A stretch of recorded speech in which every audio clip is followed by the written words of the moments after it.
Buenos días, mi nombre es Fernando Martínez y soy el coordinador del curso de Nefrología 2019 y esta va a ser una clase de genética y riñón. Este curso está dictado, como ustedes saben, en conjunto por la Facultad de Ciencias Médicas de la Universidad Nacional del Comahue y por la Asociación Norpatagónica de Nefrología.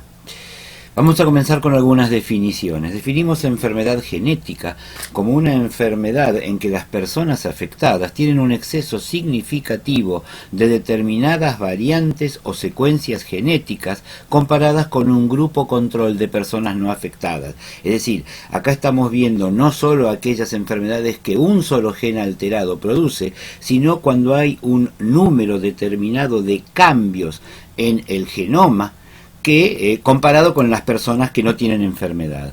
Cuanto más exclusiva es la relación y el efecto de la variante en la enfermedad, más fuerte es la penetrancia, y hablamos ahí de enfermedades hereditarias o mendelianas. Es decir, si un solo gen tiene una clara relación con una enfermedad y la produce, es un gen de alta penetrancia. La penetrancia es la probabilidad de que una variante genética dé el fenotipo correspondiente. Por ejemplo, y acá vamos a ver un tema que habla de la distinta penetrancia y de la distinta importancia de las variantes genéticas.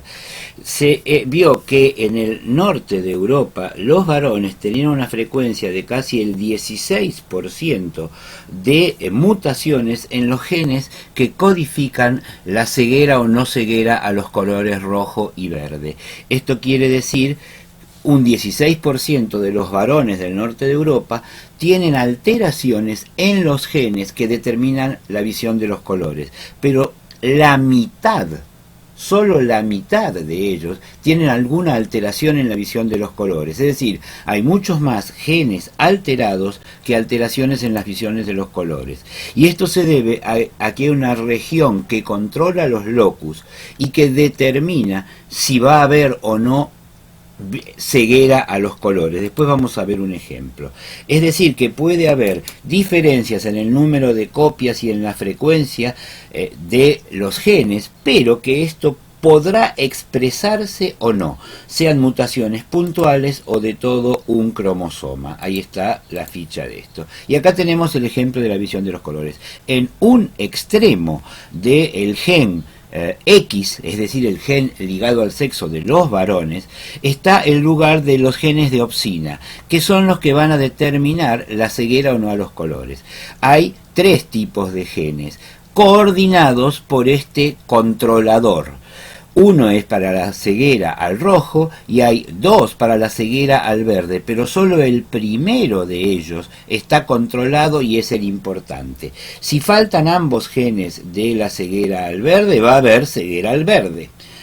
Si hay alguna anormalidad en el único gen de la ceguera al rojo, cualquiera de estas dos, va a haber ausencia o alteración en la visión del color rojo. Si hay alteración del primero de los dos genes relacionados con el color verde, va a haber ceguera al verde. Pero si hay alteración de cualquier tipo del segundo de estos genes, no va a haber ceguera al verde porque el primero está indemne y por supuesto el rojo también. Esto explica por qué la misma alteración genética o similar puede producir o no una variante en la visión, en este caso de los colores. Bueno, acá tenemos una visión general de la estructura del ADN, que como todos sabemos es donde están los genes. Tenemos una asociación entre fosfatos y azúcares que una vez que se asocian con las bases adenina, guanina, tironina y citosina, se unen de forma particular en una cadena que se expone y se contacta con una cadena similar, pero no igual. Ven acá que hay diferencia en cómo se pegan, digamos, a los de la otra cadena. Esto después se enrolla para dar la hélice del ADN. Vamos a empezar a entender algunas palabras. Se habla de aneuploidía cuando el número de cromosomas no es el mismo porque hay uno de más, trisomía por ejemplo del par 21, o uno de menos. Una enfermedad genética compleja o multifactorial es aquella que es producida por la interacción de varios genes que a su vez también estarán influidos por factores ambientales. Una mutación es un cambio en la secuencia del ADN durante su replicación mitótica o meiótica. Puede haber cambios o traslocaciones de una sola base o de un sector completo del cromosoma, puede haber duplicaciones, inserciones, inversiones y deleciones o borramientos. Son todas distintas cosas que le pueden pasar a genes o a pedacitos del cromosoma.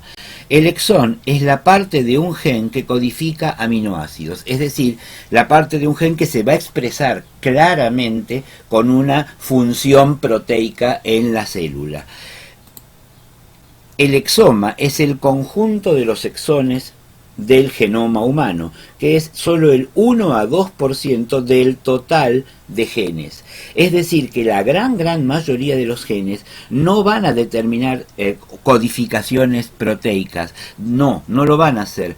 Van a estar regulando la acción de otros genes, y es lo que se llama el intron.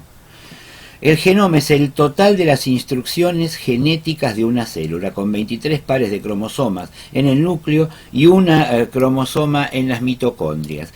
Existe el Human Genome Project, que es el estudio completo del genoma humano. Mediante estudios de amplia asociación se puede estudiar la secuencia del genoma y la secuencia del exoma, que sería el que codifica aminoácidos y proteínas. Continuamos con el glosario. Este es el estudio de todo el genoma, el GWAS, buscando variantes alélicas cuya frecuencia se asocie con una enfermedad o rasgo o señal. Llamamos alelo a cada una de las formas que puede tener un gen. Hay 2 alelos para cada una de nuestras características, que a su vez pueden ser dominantes o recesivos, y estos se ubican en un locus, un lugar específico del cromosoma. Hay varias formas de representar el genoma humano. Cuando el cambio se produce en un solo nucleótido del genoma, vamos a tener una variante de nucleótido, de single nucleotide, de nucleótido único. Sería un solo gen modificado. Haplotipo es el grupo de variaciones o polimorfismos genéticos que tienden a heredarse en conjunto, en general por proximidad. Aquella parte del gen con información que regula a otros genes, pero que no codifica aminoácidos, se denominan intrones.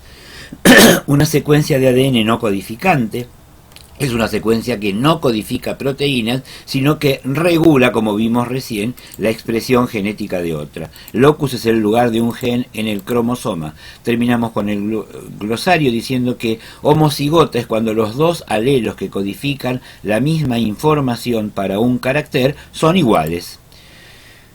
Hay ligamiento cuando 2 loquis que están próximos entre sí tienden a ser heredados juntos. Y hay desequilibrio de ligamiento cuando en una población 2 ligamentos que no deberían estar juntos lo están por algún tipo de fijación. Hay variantes genéticas que no tienen ninguna expresión ni significado, se las califica como variantes de significado incierto. Y vamos a ver el término epistasis. ¿Qué es la epistasis? Cuando uno o más genes modifican o impiden la expresión de otro gen. Y esto es una forma que tienen los genes de controlar a los otros, como ya vimos. Es decir, no solo está el gen que da una determinada característica, sino que hay otros que permiten que se exprese o no se exprese. Hay gran variabilidad entre los distintos genomas humanos, sobre todo en la población africana. En oncología, el origen genético específico de algunos cánceres permite elegir tratamientos genómicos específicos para ese cáncer, y esto va a ir desarrollándose cada vez más con el correr de los años. Ahí está la ficha de esto. Ya están probándose y aprobadas terapias génicas para algunas enfermedades genéticas, oncológicas o no, y ahí está la ficha. Entonces, acá tenemos qué posibilidades de variación genética vamos a encontrarnos. Puede haber la variación de un solo nucleótido.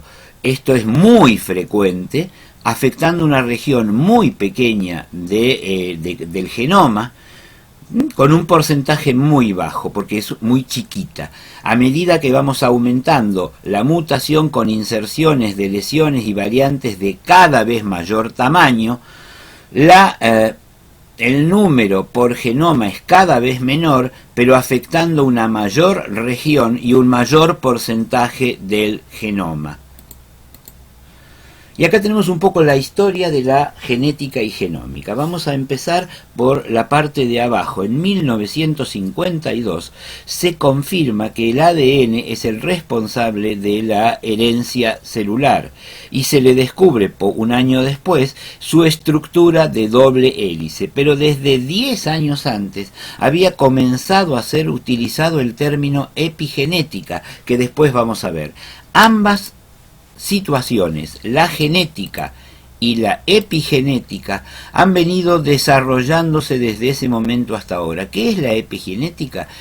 Son los mecanismos que regulan la expresión de los genes sin modificar la secuencia del ADN. Es decir, serían todos los mecanismos dentro de la célula o ambientales o de distinto tipo, inclusive sociales, que hacen que un determinado gen, el mismo, pueda tener expresiones diferentes influido por el medio ambiente. Esa es la epigenética, que como vemos se desarrolló junto con la genética.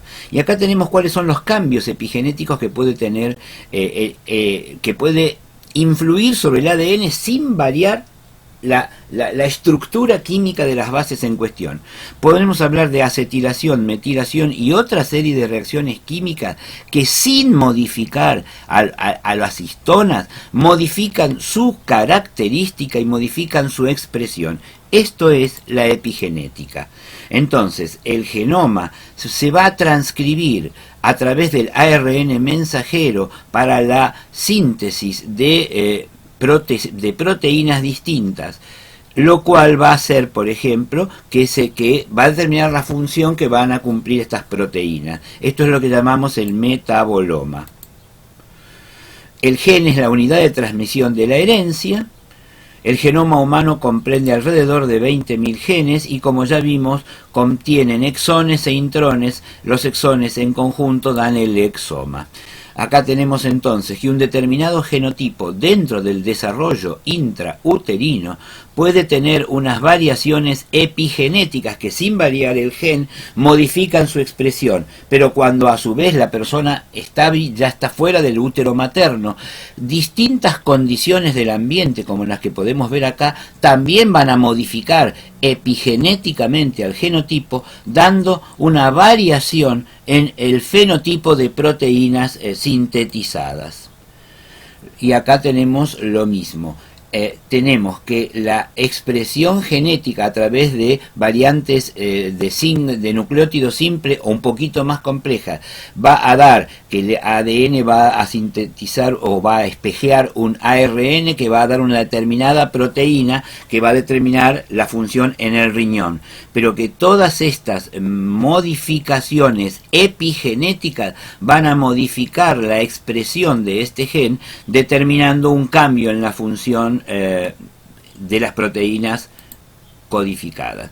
Yendo a la genética mendeliana pura, esto es un ejemplo vegetal. Si nosotros tenemos una célula vegetal femenina y otra masculina de una planta de color morado, pueden tener genéticamente, como en este caso, un gen B mayúscula y un gen B minúscula. Este es dominante, este es recesivo. De modo que si la planta hija hereda los dos B mayúscula va a tener color morado, lo mismo si hereda una dominante con una recesiva, pero si hereda las dos recesivas va a tener el color blanco. Esto explica un poco la frecuencia de las entidades heredadas en forma dominante o recesiva. Y acá tenemos lo mismo con enfermedades. Un padre afectado por esta enfermedad detectada por este gen ubicado en este cromosoma va al tener hijos con una madre que no tiene ningún gen de la enfermedad, va a tener cuatro posibilidades de hijo. Uno de ellos podrá ser afectado. En este caso, el padre podrá ser afectado y los otros Una hija podrá ser afectada si recibe, ¿sí? Y va a haber un 50% de hijos que no van a estar afectados. En este caso, el gen está en cromosomas autosómicos, es decir, no están en el cromosoma sexual. En cambio, cuando la herencia es recesiva, ninguno de los dos padres está afectado por la enfermedad. Contienen el gen recesivo, pero como es recesivo, no está expresado. De los 4 hijos que puedan tener, un 25% va a tener la enfermedad porque va a heredar los 2 genes recesivos juntos, y el 75% no tendrán la enfermedad, pero 2 de esos 3 van a ser portadores del gen recesivo para poder transmitirlos. Esto es la genética de herencia pura. Entonces, la herencia. Algunas enfermedades son completamente heredadas, otras son influidas o facilitadas por más de un gen, por modificaciones no estructurales o por factores ambientales, la epigenética. La mayoría de las enfermedades humanas, salvo el trauma, tienen algún componente genético, aunque sea en mínima proporción. Y también tenemos la farmacogenómica. ¿Qué es la farmacogenómica? No todos respondemos igual a una determinada droga, podemos requerir más o menos dosis, podemos tener hipersensibilidad, alergia, todo eso también está determinado en alguna medida genéticamente. Aquellas combinaciones transmitidas por el cromosoma sexual, el cromosoma X masculino, como la ceguera verde-rojo, la distrofia de Duchenne u otras, serán mucho más frecuentes en varones que en mujeres, dado que pese a ser recesivas, hay un solo X, el otro es el Y, no hay un gen que pueda contener un gen dominante. Casi todas las variaciones genéticas carecen de importancia biológica, es decir, puede haber un montón de cambios en los genes, uno o poquitos, que no tengan ninguna expresión patológica. Algunas sí la tienen y también pueden estar influidas en más o en menos por el ambiente, que es lo que se llama el second hit. Ahora vamos a ver algunos ejemplos. Una enfermedad hereditaria monogénica, es decir, determinada por la presencia de un solo gen y dominante, será rara, pero se dará siempre y precozmente en todos los individuos que tengan ese gen. Si es monogénica pero recesiva, será más rara aún porque requiere que los 2 genes se junten. Por ejemplo, la fibrosis quística, el albinismo, y será facilitada por la endogamia, que permite que en una misma población se junten ambas personas con el mismo gen recesivo. Son más frecuentes las enfermedades hereditarias poligénicas y o multifactoriales, aunque suelen presentarse más tardíamente. Hay que distinguir polimorfismo, como los distintos colores de ojos, de poligenismo, que es cuando varios genes influyen en la misma característica. Y acá volvemos a hablar de las variaciones genéticas, de las mutaciones, etcétera, etcétera, y de la farmacogenómica, que ya la definimos. Se han descrito unas 5.000 enfermedades genéticas y al menos un 5% de la población heredó una de ellas. Una enfermedad renal monogénica puede ser mono o polinucleotídica. Puede ser autosómica o ligada al cromosoma X, ya lo vimos antes, dominante o recesiva, y tener morfológicamente un patrón quístico glomerular, habitualmente de los podocitos, túbulo intersticial o las llamadas CACUT, que son las anormalidades congénitas del riñón y del tracto urinario, pudiendo presentarse precoz o tardíamente. 25% de las enfermedades renales en menores de 25 años tienen origen genético y 10% de las que aparecen en adultos. Habitualmente hay una historia familiar y puede faltar alguno de los datos fenotípicos característicos de la enfermedad. Otros genes confieren solo susceptibilidad para las enfermedades renales. Hay técnicas para estudiar el ADN, el ARN y las proteínas que después vamos a ver. Existen los llamados microARN, que son como reguladores de la presencia de distintas enfermedades o características histológicas. Sabemos o hablamos de lo que es homo heterocigota, y de mayor a menor fuerza causal, es decir, penetrancia o correlación entre el genotipo y el fenotipo, y también de menor, al revés, a mayor frecuencia, con presentación más precoz y más chances de respuesta terapéutica, tenemos las enfermedades monogénicas recesivas, como la poliquistosis recesiva, que pueden no ser evidentes en los padres, porque es recesiva, como vimos recién en el intercambio genético. Las enfermedades monogénicas dominantes, que pueden tener penetrancia variable, como la enfermedad poliquística del adulto, estas van a ser más fuertes como fuerza causal, pero van a ser más frecuentes también. La epistasis ya lo vimos, que es como otros genes modifican la presentación, y esto se ve más cuando hay enfermedades poligénicas.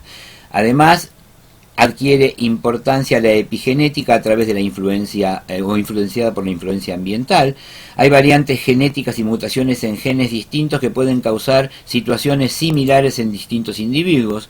Una de cada 3 personas con enfermedad renal crónica tiene algún antecedente familiar, y esto explica cómo hay genes reguladores. Un 20 a 25% de las enfermedades renales crónicas que se presentan antes de los 25 años de edad, como ya vimos, tienen causa genética monogénica. La mitad de ellas son anomalías congénitas de los riñones y del tracto urinario. Y acá tenemos una serie española donde vemos que las enfermedades hereditarias renales más frecuentes, más de la mitad, son poliquistosis, y un número menor es el grupo de las enfermedades relacionadas con el síndrome de Alport, es decir, las glomerulopatías. Mucho más raros son las tubulopatías, etcétera, etcétera. Bueno, acá tenemos como distintos genes, a través de la propia expresión genética o de la epistasis, pueden determinar malformaciones del riñón y del tracto urinario, que pueden ser influidas por otros genes para agregarle, por ejemplo en el síndrome de DiGeorge, o no agregarle malformaciones cardíacas o de otros tipos que pueden complementar. Por eso la combinación o enfermedades poligénicas pueden tener una expresión que va sumando manifestaciones. Enfermedades y características renales genéticas pueden calificarse por patrón: las anomalías congénitas del tracto urinario, quísticas, glomerulares o túbulo-intersticiales, o por modo de herencia dominante o recesivo. También podemos calificarlas como las monogénicas y las poligénicas. Entre las monogénicas tenemos la poliquistosis, el Nail-Patella síndrome, el síndrome de Alport, el síndrome nefrótico congénito, el Fabry, las esclerosis focales y segmentarias congénitas, etcétera, etcétera, etcétera. En cambio, entre las poligénicas, ahí tenemos la ficha de esto, vamos a tener características como por ejemplo la albuminuria, el transporte tubular del ácido úrico, la hiperuricemia, la excreción de sodio o de potasio, la facilidad de la fibrosis, la rapidez de progresión, la respuesta a drogas como los inhibidores de enzima de conversión, el envejecimiento renal, el aldosteronismo primario, cómo nos dé en una población determinada el filtrado glomerular estimado, el envejecimiento, está otra vez, el rechazo del trasplante. Son todas características poligénicas que en vez de dar una enfermedad dan una facilidad o un riesgo o una condición de distintas enfermedades. El riesgo de diabetes, de nefropatía diabetes, la respuesta a los anticoagulantes, la hipertensión, la ureolitiasis. Todas estas, y acá tenemos dos genes como son el APOL del cromosoma 22 en africanos y el UMOD, que después vamos a ver algo, el gen cloto, etcétera, etcétera, etcétera. Ahí tienen la base de esto. Acá tenemos los distintos condiciones con diagnóstico genético. Estas son todas condiciones que pueden ser mono o poligénicas y dando un síndrome nefrótico resistente a esteroides, una displasia cística renal, la nefrolitiasis es mucho más poligénica, y acá tenemos el impacto clínico. Entonces, enfermedades que no tienen una causa genética clara, tienen un componente genético, la nefropatía IgA, el síndrome nefrótico sensible a corticoides, la nefropatía membranosa, la nefropatía diabética y otras, tienen influencia genética, tienen influencia ambiental a través de la epigenética y van a traducirse a través de la influencia de varios genes en las características que ya la conocemos: pérdida de función renal, albuminuria y otras características. En general, estas enfermedades inducidas o facilitadas por varios genes van a tener que ser estudiadas mediante estudios mucho más amplios de la genómica. Y acá tenemos algunos ejemplos. Este es el genoma humano, acá tenemos los cromosomas sexuales X e Y, y vamos a ver cómo, por ejemplo, acá tenemos el EPLA2R, que es el gen de la nefropatía membranosa idiopática, en este cromosoma. En este otro tenemos el gen UMOD, que le da gravedad a distintas manifestaciones renales, y acá tenemos el gen APOL1, que después vamos a hablar de él, y otros genes.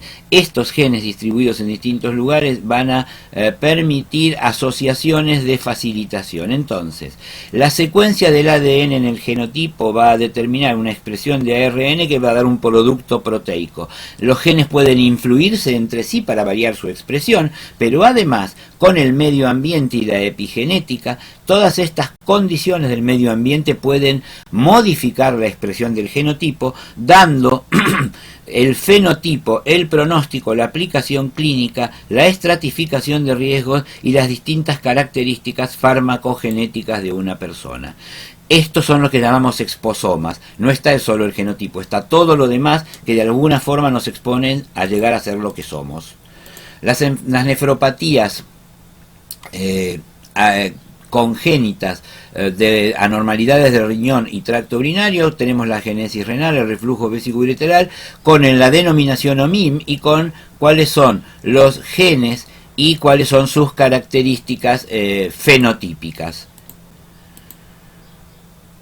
Entonces, una enfermedad monogénica va a tener una causalidad fuerte, intermedia cuando es dominante y muy débil cuando es una enfermedad poligénica.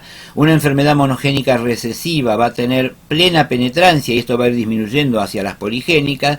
Va a comenzar mucho más precozmente que las otras.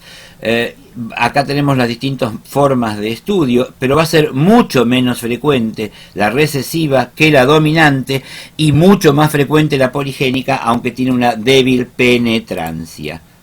Esto está en castellano en el Blenny Rector.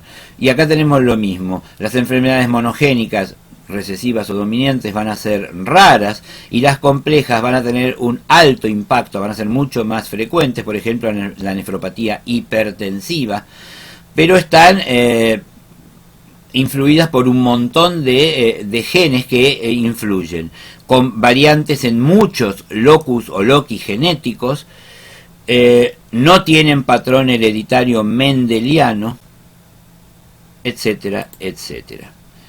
Entonces, ejemplos de enfermedades monogénicas: la nefronoptisis; de enfermedades poligénicas, la enfermedad renal crónica.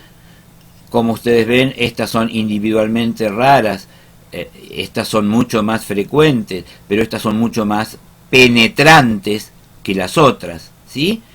Y tienen menos relevancia en la población. Y acá tenemos ejemplos de hotspots. ¿Qué son los hotspots? Son como lugares donde hay determinadas patologías que solo se ven en ese lugar. Acá tenemos, por ejemplo, la presencia del gen APOL en los negros norteamericanos, la nefropatía mesoamericana, que es una forma de nefritis intersticial, la presencia de nefropatía de los Balcanes en Centro Europa, la presencia de nefropatía relacionada con comunidades agrícolas tanto en la India como en Sri Lanka, y la nefropatía de los indios Pima en el norte de Australia. Todas estas formas de lo que se llama enfermedad renal crónica de causa desconocida, acá no hay una nefropatía diabética o hipertensiva, todas estas son las de las comunidades agrícolas, van a tener brotes en determinados lugares. ¿Y a qué va a deberse eso? Entre otras cosas, a la influencia genética. Recuerden ustedes que los indígenas latinoamericanos vienen de migraciones de muchos años atrás a través de Alaska, vienen del Asia. En cambio, los europeos y los negros llegaron a esta región después. Esto va a determinar la distinta susceptibilidad genética a determinadas patologías en determinadas poblaciones. Y acá tenemos el gen APOL1. El gen APOL1 es un gen de defensa contra la trypanosomiasis cruzi, que es la enfermedad del sueño. Si la persona que no tenía estos alelos de riesgo en el gen APOL1 podía contraer la trypanosomiasis y morirse o enfermarse de enfermedad del sueño. Cuando tiene un solo gen APOL1 de riesgo, ya no se contagia de la enfermedad del sueño por el tripanosoma porque es tripanolítica, y mucho más si tiene ambos alelos de riesgo. Pero el que tiene ambos alelos de riesgo tiene una marcada mayor propensión a una nefropatía facilitada por el gen APOL1 de riesgo. Ahí está la base de esto. Para que aparezca esto, muchas veces hace falta un second hit. El más conocido en el caso de este es la infección por el virus del HIV. Pero en realidad la nefropatía diabética o la hipertensiva evolucionarán peor en aquella persona que tenga ambos alelos de riesgo del gen APOL1. Entonces, la nefropatía hipertensiva, la esclerosis focal y segmentaria y la enfermedad relacionada con el HIV en el riñón van a tener una peor evolución si están asociadas a la variación genética de riesgo del gen APOL1. Y acá tenemos entonces la nefropatía por HIV, la nefropatía de la esclerosis focal y segmentaria, la nefropatía por anemias falciformes, diabética, la nefropatía lúpica. Todas le va a ir peor y van a tener mayor frecuencia de enfermedad renal terminal en presencia del gen de riesgo APOL1. Por eso se está haciendo un estudio que es el llamado APOLO, que trata de determinar, por ejemplo, si un portador de gen APOL1 puede ser donante renal sin riesgo para su futuro, porque si tiene el gen ese probablemente no le vaya muy bien si queda con un solo riñón. El síndrome de Alport es otro ejemplo de enfermedad genética. Acá tenemos la fuente de esto. Puede presentarse solo con hematuria, microhematuria, y es la llamada hematuria benigna familiar. El gen es el mismo. Evidentemente, la enfermedad de membrana fina ya tiene un poquito más de lesión renal. Evidentemente, distintas características epistásicas, epigenéticas y de influencia de otros genes determinarán que puede haber formas poco graves de síndrome de Alport y otras en las que, sumándose a defectos extrarrenales, como vemos acá, se pueda llegar a una enfermedad renal crónica terminal precoz. ¿Sí? Entonces, la misma variante genética o otras variantes genéticas similares, según estén o no asociadas y controladas por otros genes, van a dar distinto grado de severidad de la enfermedad. Por lo tanto, si solamente tiene hematuria sin otra anormalidad, probablemente alcanzará con otros controles, pero a medida que vamos sumando microalbuminuria, proteinuria y empeoramiento de la misma, se van teniendo manifestaciones clínicas mucho más graves de la enfermedad. Y acá tenemos algo parecido para la nefropatía IgA. Observen ustedes cómo la frecuencia y gravedad de la nefropatía IgA es mucho más marcada en las regiones del este de Asia que en otras regiones del mundo. Esto está determinado seguramente por algún tipo de característica genética que la hace más frecuente y más grave a la nefropatía IgA. Por supuesto que hay otros 4 hits en la nefropatía IgA, que son la IgA defectuosa, que genera anticuerpos, complejos inmunes y respuesta inflamatoria, que se suman a estos factores genéticos. En el caso de la esclerosis focal y segmentaria, nosotros sabemos que hay una esclerosis focal y segmentaria primaria, producida por un factor tóxico circulante que es tóxico para los podocitos, y una secundaria que puede ser maladaptativa, viral, inducida por drogas o genética. En general, estas distintas esclerosis focales van a tener una distinta manifestación. Por ejemplo, la primaria siempre empieza siendo nefrótica, y acá tenemos las características a la microscopía de luz y a la microscopía electrónica. La secundaria, la genética, comienza digamos, también tiene una manifestación similar, pero puede tener distintas características a la microscopía electrónica. La mala adaptativa, pero muchas veces comienza no siendo nefrótica, ¿sí? Esta es en chicos, esta es no nefrótica habitualmente y después se va desarrollando. Y acá tenemos la esclerosis focal global. Acá tenemos los síndromes glomerulares producidos por enfermedad genética.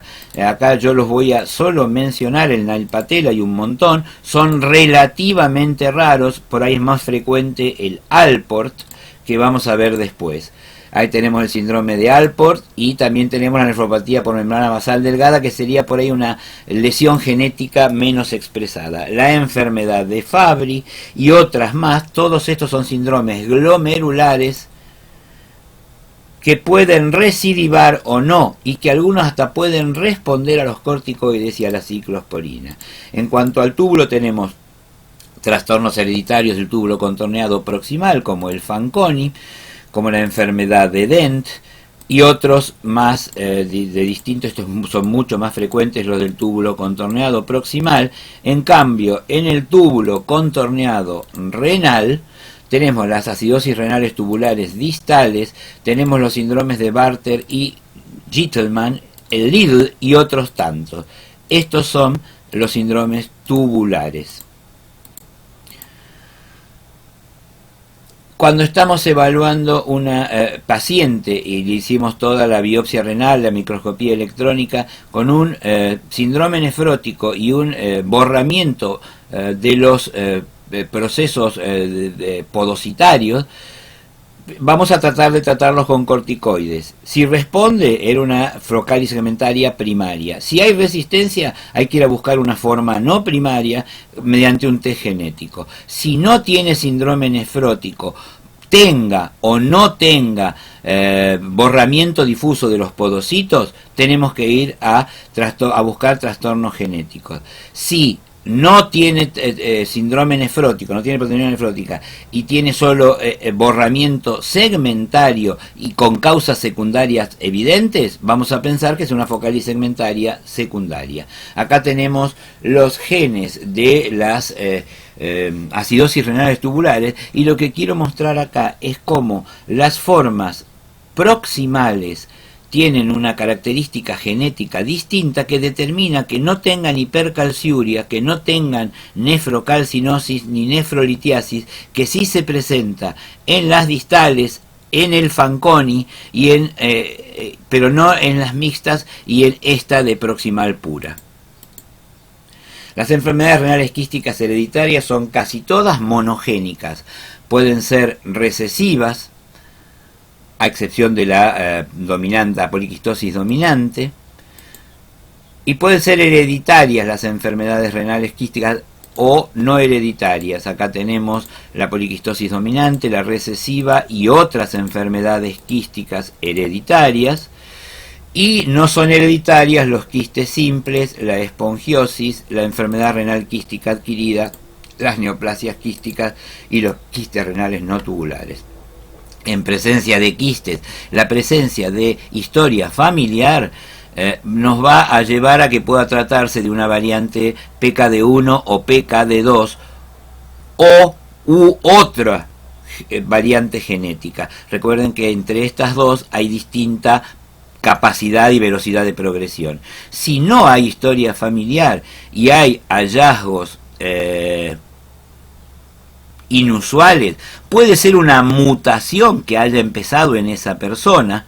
Si los riñones no son chicos, cabe pensar que hubo una mutación que le dio y se puede estudiar también genéticamente, que le dio la enfermedad poliquística, que será hereditaria a partir de esa persona. O si no son riñones, si son riñones chicos, vamos a tener una enfermedad quística adquirida, ¿sí? Ahí tienen la base de esa. Respecto a un paciente con enfermedad poliquística dominante, las guías CACARI, que son las guías de Oceanía, recomiendan que se haga diagnóstico genético, y acá dicen por qué método, PCR o Sanger, variación de secuencias de próxima generación.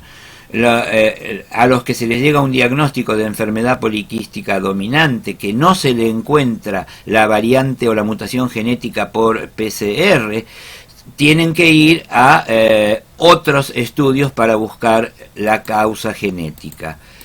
¿Quiénes deberían estudiarse? Todos aquellos que quieran entender el patrón de herencia y pretendan saber cuáles son sus posibilidades de transmitir la enfermedad. Sean adultos o chicos, deberían tener un estudio genético según estas mismas guías.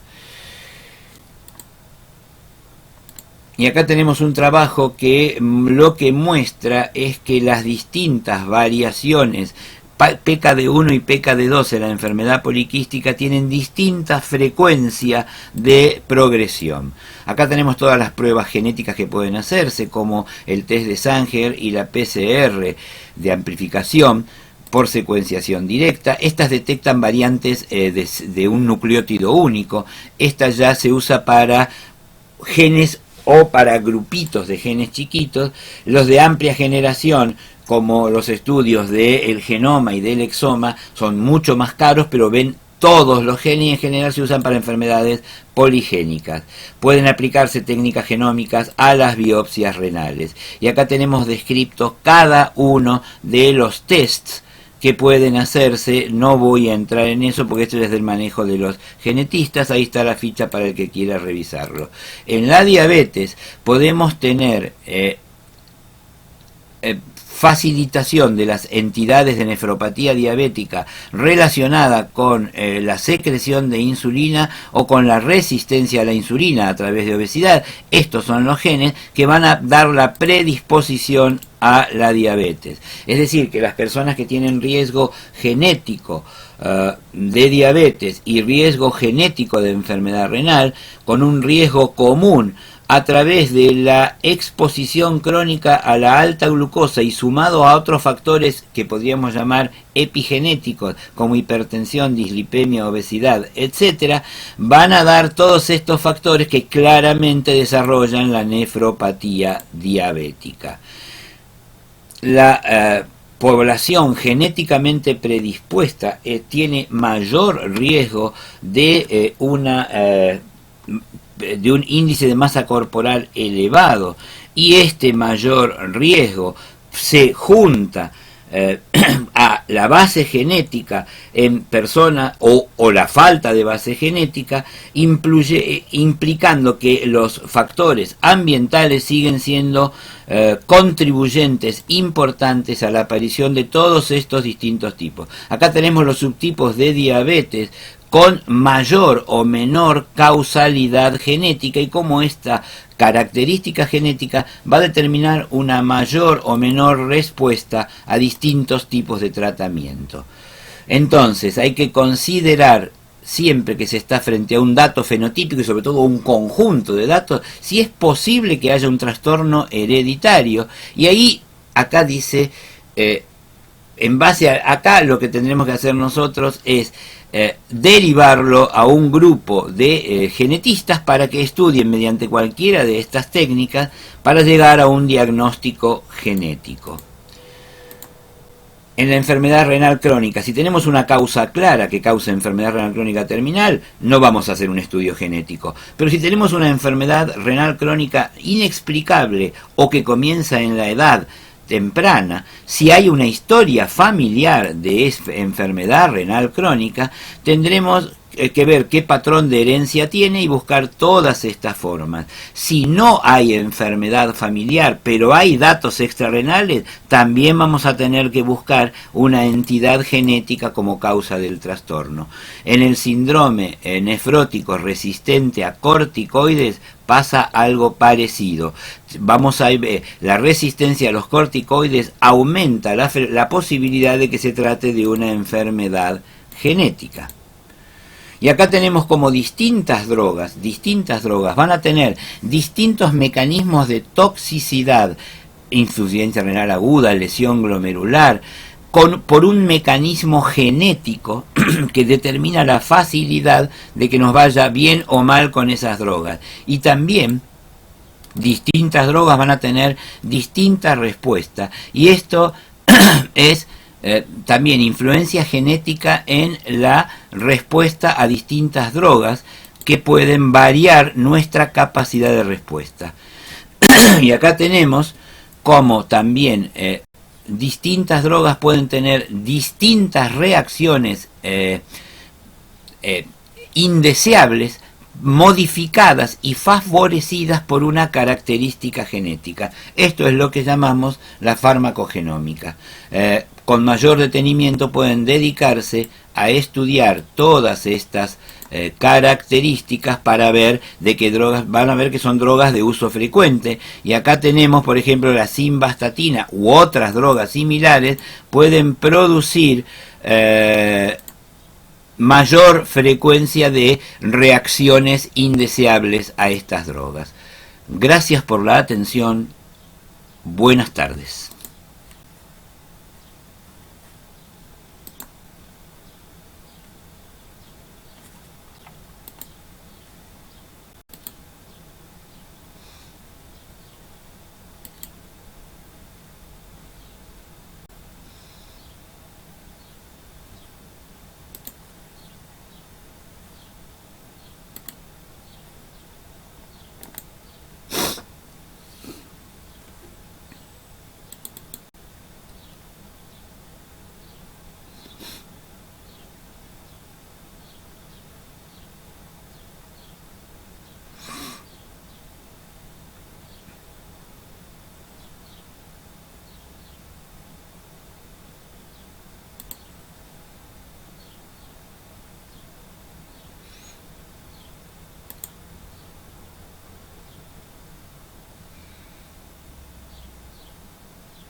Buen día, doctor, ¿cómo le va? Doctor, necesitaría las recetas para los medicamentos. ¿Se las puedo llevar hoy ahí a la calle San Juan, tipo más o menos 2 de la tarde? ¿Usted estará a esa hora ahí o no?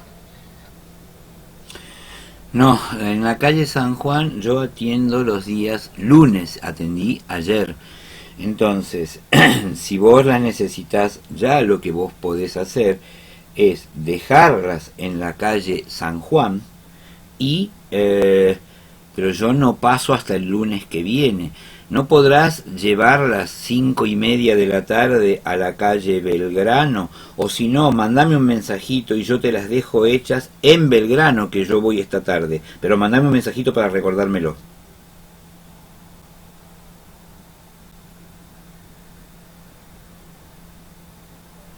No, espérate, porque vos necesitas un recetario especial. Entonces, no le veo opción. Llegás hasta el lunes que viene, si no vas a tener que alcanzarla en algún momento a Belgrano, dejar la receta y yo hoy a las 5:30 paso, me la dan y yo la lleno. Déjame un papelito con qué medicamentos hay que poner y tus datos.